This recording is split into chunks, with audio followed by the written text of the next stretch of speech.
दोस्तों और भक्तों, भक्ति काल का एक ऐसा काल चला है कि जिसमें कई भक्त लोगों का वर्णन ग्रंथों में आता है। उन्हीं में से भक्तों के सरताज भक्त कवि कबीर साहब की मैं बात कर रहा हूँ। दोस्तों, कबीर साहब लहर तारा तालाब में कमल के फूल के ऊपर पड़े हुए मिले थे। वहीं से नीरू और नीमा नामक जुलाहे उनको उठाकर घर ले आए और उनका पालन पोषण किया। जब पालन पोषण किया तो बच्चा उसी परिवार का कहलाता है जिसमें उसका भरण पोषण हुआ है। तो दोस्तों, वह जुलाहे की जो फैमिली थी, जो परिवार था, वह मुस्लिम था। इसलिए कबीर साहब को सभी लोग मुस्लिम कहने लगे। दोस्तों, जब मन के अंदर प्रभु का वास होता है तो वह धर्म और जाति नहीं देखता। कबीर साहब भी उनमें से एक थे।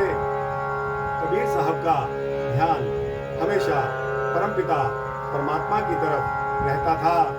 और दोस्तों, इतना रहता था कि उनके अंदर इतने इल्म और इतनी शक्तियां आ गई कि वह प्रभु को हमेशा सांस सांस में अपना साक्षी मानते थे।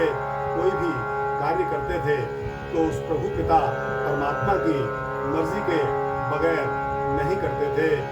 दोस्तों, धीरे धीरे उनकी ख्याति बढ़ती चली गई।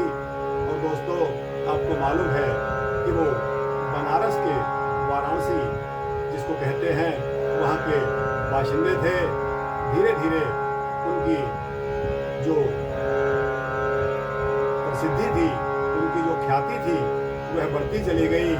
और वहाँ बनारस के जो पुश्तैनी पंडित धर्म को अपनी ठेकेदारी समझते थे, वह उनसे जलन करने लगे।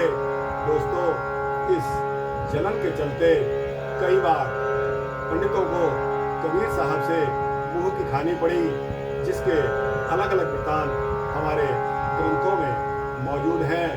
दोस्तों, यही नहीं, पंडितों ने कबीर साहब की बुराई शुरू कर दी। और जब बुराई शुरू कर दी तो कबीर साहब के अनुयायियों ने कबीर साहब के पास जाकर इस बात की शिकायत की कि अमुक व्यक्ति जो पंडित हैं, वह आपकी बुराई करते हैं और कहते हैं कि आपको पूजा अर्चना का अधिकार नहीं है, आप हिंदू नहीं हैं, आप पुश्तैनी हिंदू नहीं हैं, हम पुश्तैनी हिंदू हैं, हमारे बाप दादा पूजा अर्चना किया करते थे, उन्हीं के पद पर आज हम यह पूजा कर रहे हैं। तो दोस्तों, जब कबीर साहब की निंदा होने लगी तो उन्होंने यह शब्द उच्चारण किया। आइए, जिसका वर्णन हम इस शब्द में गाने के रास्ते करते हैं।